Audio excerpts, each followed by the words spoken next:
Bismillahirrahmanirrahim. Assalamualaikum warahmatullahi wabarakatuh. Oke, teman-teman, eh, gimana kabarnya? Semoga teman-teman semuanya dalam keadaan sehat dan semangat untuk belajar hal baru. Jadi, kali ini kita akan bahas buku yang sangat menarik. Yang buku ini bisa bantu kita untuk ningkatin produktivitas kita, baik itu secara individu ataupun secara tim. Oke. Nah, buku ini berjudul The Four Disciplines of Execution. Karyanya Chris McKesney. Nah, pernah nggak sih teman-teman semuanya punya target yang besar, punya visi, punya program yang besar, tapi baik program itu, visi itu di tempat kerja atau di kehidupan pribadi teman-teman. Nah, dan pada akhirnya visi ini, goal ini gagal, gagal untuk diraih, gagal untuk dicapai. Nah, itu semua kegagalan itu bukan karena kurangnya niat teman-teman, bukan kurangnya niat, tapi karena mungkin terlalu banyak hal lain yang menghambat. Nah, dibahas. Di buku ini dibahas penyebabnya, kemudian diberikan solusi-solusi agar kita bisa mengeksekusi strategi kita, goal kita dengan efektif tanpa terganggu oleh kesibukan harian. Nah, kita bahas satu persatu. Di sini ada contoh kasus terlebih dahulu. Jadi, bayangin ada sebuah perusahaan yang perusahaan ini pengen ningkatin kepuasan pelanggan dengan membuat pelanggan mereka ini eh, puas, tapi caranya tuh mereka udah membuat banyak rencana, tapi setiap hari karyawannya itu sibuk, sibuk menangani tugas-tugas hariannya, sibuk menangani tugas-tugas yang mendesak, yang nggak ada habisnya.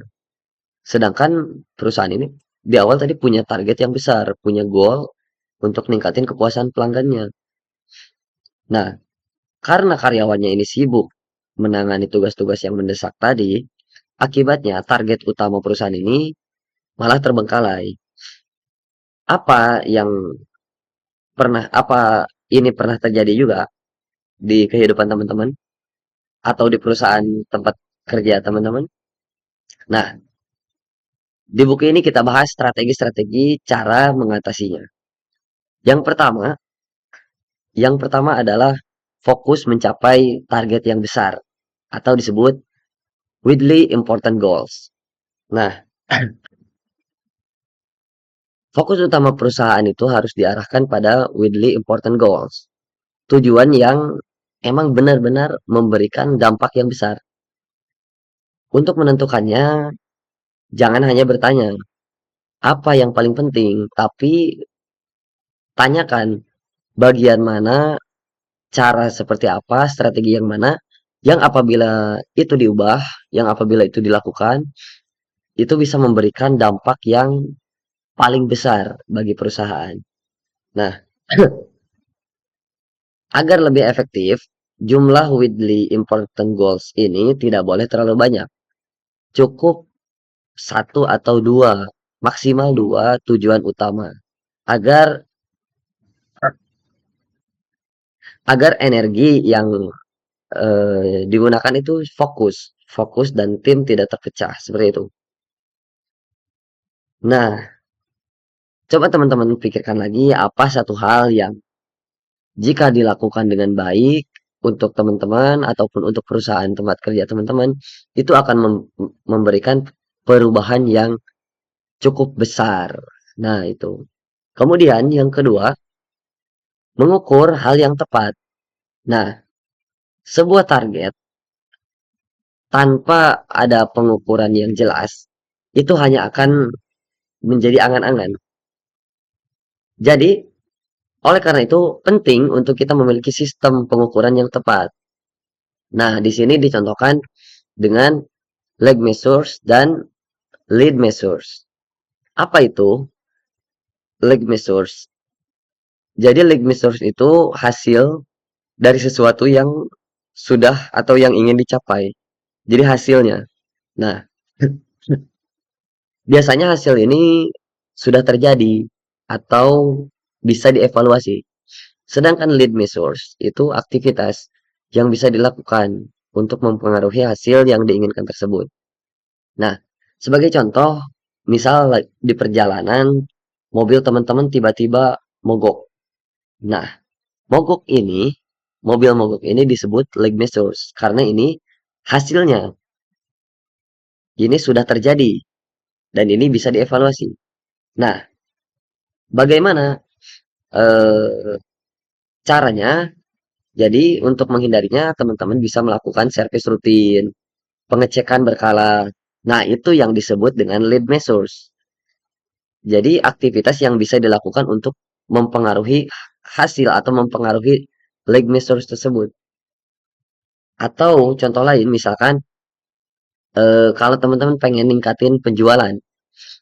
Nah, leg measures-nya yaitu kalau jumlah penjualan yang terjadi, sedangkan lead measures-nya itu berupa jumlah prospek yang dihubungi setiap hari. Jadi teman-teman melakukan komunikasi terus dengan audiens, dengan customer, sehingga leg measures-nya itu eh, menjadi sesuatu yang diharapkan oleh teman-teman. Tapi di sini perlu digarisbawahi, kita itu tidak boleh fokus pada hasil akhir, tidak boleh fokus pada leg measures, tapi fokuslah pada aktivitas-aktivitas yang kita lakukan sekarang. Fokuslah pada lead measures, seperti itu. Jadi, aktivitas apa yang kita lakukan agar hasilnya bisa sesuai harapan. Jadi, fokuslah pada aktivitas itu. Itu yang kedua, yaitu mengukur hal yang tepat dengan lead measures. Kemudian yang ketiga, yaitu dengan kita membuat scoreboard atau papan penilaian. Nah, agar setiap orang, termasuk kita, teman-teman, atau juga setiap orang dalam tim memahami perkembangan yang telah dibuat, maka penting untuk memiliki scoreboard atau papan penilaian itu. Scoreboard ini harus menampilkan hasil yang sudah dicapai serta perkembangan perkembangan apa yang masih perlu diperbaiki. Di situ dicantumkan. Kemudian dengan mencantumkan perkembangan itu, dengan mencantumkan apa saja yang perlu diperbaiki, tim dapat melihat, baik tim atau kita dapat melihat apa yang sudah berada di jalur yang benar, apa yang sudah bagus, dan apa yang masih perlu diperbaiki. Nah, hal ini juga selain kita bisa mengontrol, kita bisa melihat perkembangan kita, di sini juga bisa menjadi motivasi. Karena ketika kita atau tim kita melihat adanya perubahan, adanya perbaikan, adanya kenaikan sedikit demi sedikit, maka kita akan termotivasi. Tim kita akan termotivasi untuk terus melakukan perbaikan, untuk terus melakukan lead measures. Seperti itu. Nah, coba bayangin aja kalau misalkan teman-teman main game nih. Main game tapi gak ada skornya, gak ada perkembangannya, gak ada leaderboardnya. Pasti gak seru, karena yang bikin seru ya scoreboardnya, naik levelnya, itu yang bikin seru.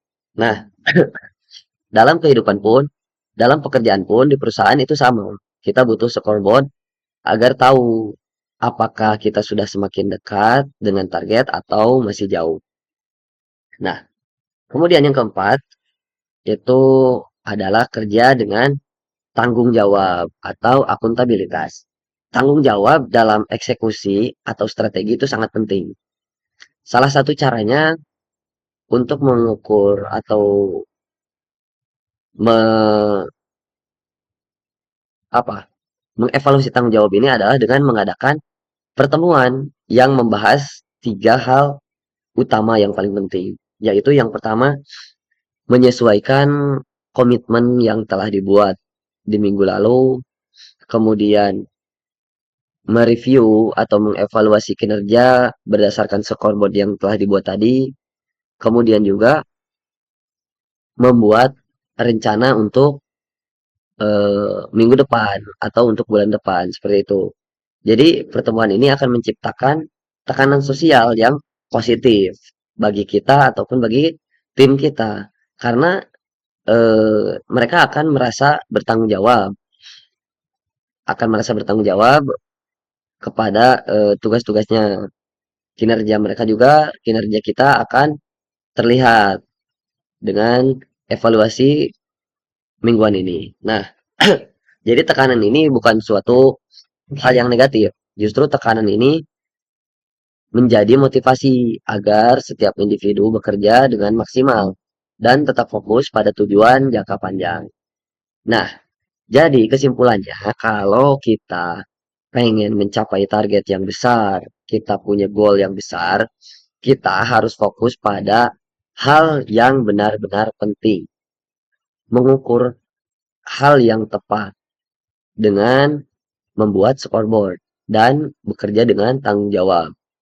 Dengan menerapkan 4 prinsip ini, four discipline of execution, strategi yang sudah dirancang itu tidak akan hanya menjadi rencana di atas kertas, tapi bisa benar-benar dieksekusi. Nah, sekarang coba teman-teman pikirkan, widely important goal apa yang ingin teman-teman capai dalam hidup atau pekerjaan teman-teman. Oke, untuk penutup ada sebuah kata-kata yaitu perusahaan atau seorang yang sukses itu tidak hanya mengerjakan sesuatu pekerjaan atau hal yang mendesak, tapi mereka bisa fokus pada hal yang penting untuk jangka panjang. Mungkin itu yang dapat disampaikan. Semoga bermanfaat. Barakallahu fikum.